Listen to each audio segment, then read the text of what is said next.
Jadi sekarang ni dekat Malaysia ni kita minta perlindungan daripada Allah dua perkara. Pertama, minta perlindungan daripada Allah, ya Allah lindungilah aku daripada syaitan yang direjam. Tambah satu lagi, ya. So macam mana? Ya Allah lindungilah aku daripada syaitan yang direjam dan ahli-ahli politik yang kejam. Itu dia. Minta doa banyak-banyak supaya Allah kurangkan ketamakan mereka, tuan-tuan. Yang susah siapa? Kita susah.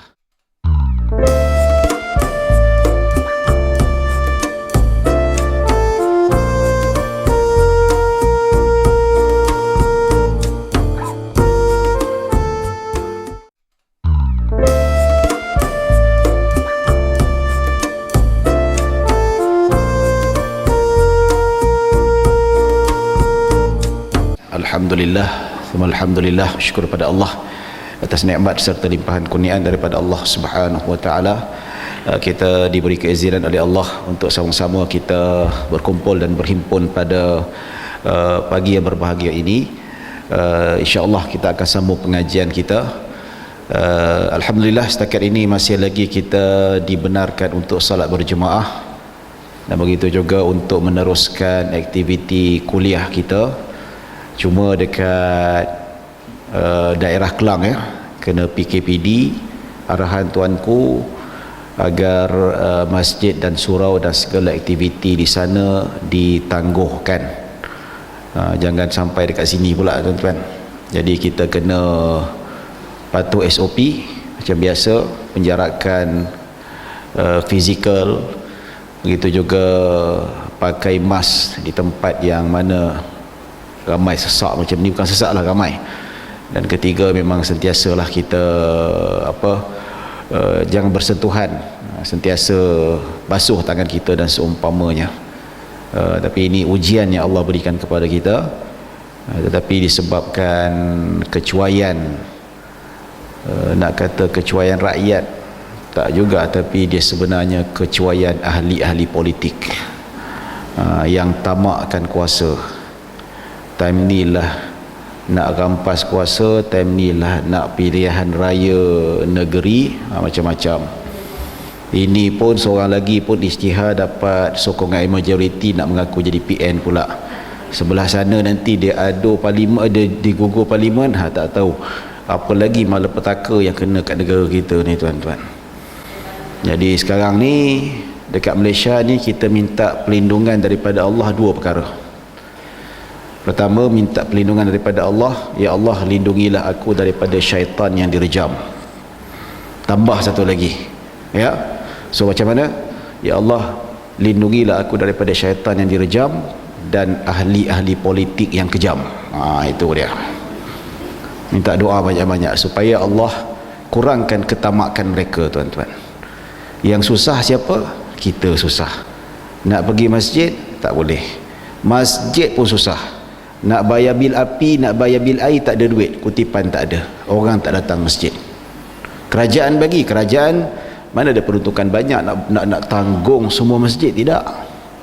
Ini paling kurang berapa ni utility, belas-belas ribu ni, tuan-tuan, bukan sikit nak bayar ni. So kutipan tak ada, ya. Mungkin orang kata ustaz tak boleh cari makan yang full time, ya itu tak nafikan masjid tu sendiri. Kita ni nanti kalau sampai tahap masjid tak ada bayar, tak ada nak bayar duit, macam mana? Susah. Ya tak, aktiviti nak bayar gaji, nak bayar imam, siar dan seumpamanya, ya kita berdoa. Tapi ahli parlimen, Dewan Undangan Negeri, gaji kena potong tak? Tak kena potong. Duduk rumah tetap juga dapat gaji. PKP dapat gaji penuh. Allowance insya-Allah jalan. Sampai kalau dia melompat parti pun dapat gaji juga. Betul tak? Itu dia. Rakyat yang kerja kerajaan selamatlah, yang ada pencen okeylah. Yang berniaga kecil-kecilan tepi jalan tak boleh berniaga, duit tak masuk. Ada yang kerja swasta kena potong gaji, yang paling teruk kena buang kerja. Ada yang suami isteri dua-dua kena buang kerja. Pengalaman saya, ya, suami isteri dua-dua kena buang kerja, tak ada sumber pendapatan. Last kali nampak dia bawa isteri, dia bawa balik hospital. Sakit apa? Kita tanya dia sakit apa, jumpa dia. Dia kata bawa balik isteri jumpa pakar psikiatri. Sakit apa? Sakit pinggang. ni depression. So jangan main-main. PKP ni jangan main-main. Satu benda yang tak boleh dipandang rendah. Ramai yang depres, ada yang mental. Ahli-ahli politik makan cukup, tidur cukup, minum cukup. Rakyat biasa berpuasa, tuan-tuan. Ramai berpuasa. Kita berdoa pada Allah Subhanahu Wa Taala, jangan PKP lagi dah. Jangan PKP. Itu saja. Ya. Bisnes yang tutup bisnes, kawan-kawan saya yang bisnes travel agency dah habis semua. Gulung tikar, tuan-tuan. Gulung tikar habis, pejabat tutup. Nak buat macam mana? Ayalah PKP.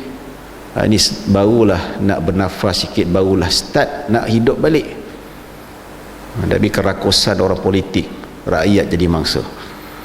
Rakyat kena denda.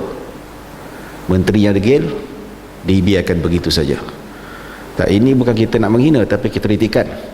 Pengajaran kepada semua, pengajaran kepada seluruh ahli politik, pengajaran kepada seluruh menteri-menteri ini. You bukan maksum, you manusia biasa. Kalau rakyat boleh ditegur, kalau rakyat boleh denda, kalau rakyat boleh dihukum, kamu tu paling utama sekali yang patut kena rotan. Tak. Bukan apa saya cerita, kita ni concern lah, tuan-tuan. Saya ni kerja sendiri.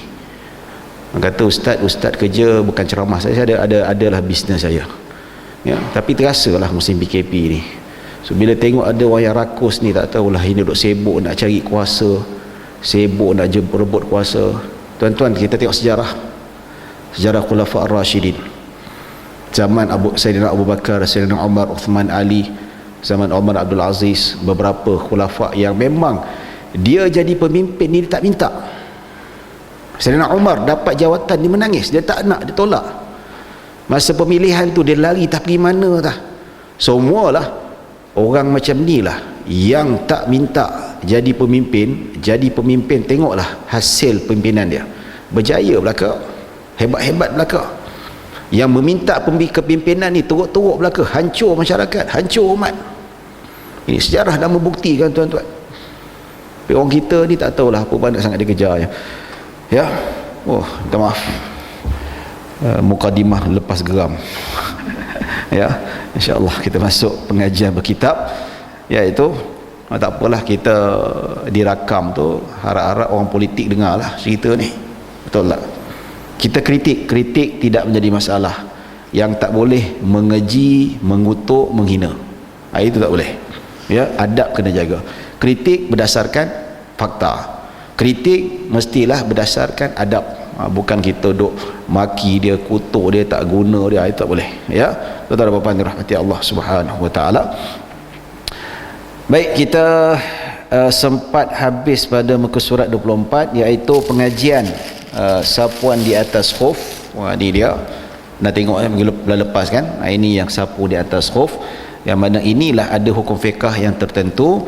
Secara konklusinya, sapu di atas khuf ni harus. Maksudnya ganti sebagai basuhan kaki, hukumnya harus, dibolehkan. Maksudnya sah. Bahkan ada sebagian ulama mengatakan hukumnya sunat. Ya. Maksudnya siapa ada khuf pakai sapu dapat pahala sunat. Tapi pendapat muktamad dalam mazhab Syafi'i hukumnya harus. Ya, mengganti. Maksudnya di sini harus, iaitu harus ni sebagai basuhan mengganti kaki, dia wajib sapu lah. Kalau dah berwuduk semua anggota tinggal kaki, kalau tak sapu di atas khuf, maka wuduk tu tak sah. Bila wuduk tak sah, salat tak sah. Maka di sini.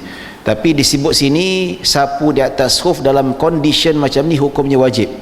Cuma dikata harus macam mana, kita ada pilihan. Pilihan pertama, kita boleh basuh kaki. Dan pilihan kedua, kita boleh sapu di atas khuf. So kita ada pilihan. So kita boleh pilih khuf ataupun kita tak nak sapu atau basuh di atas kaki. So dalam ada pilihan macam ni, so ulama mengatakan diharuskan kita untuk memilih pakai khuf dan sapu di atas khuf.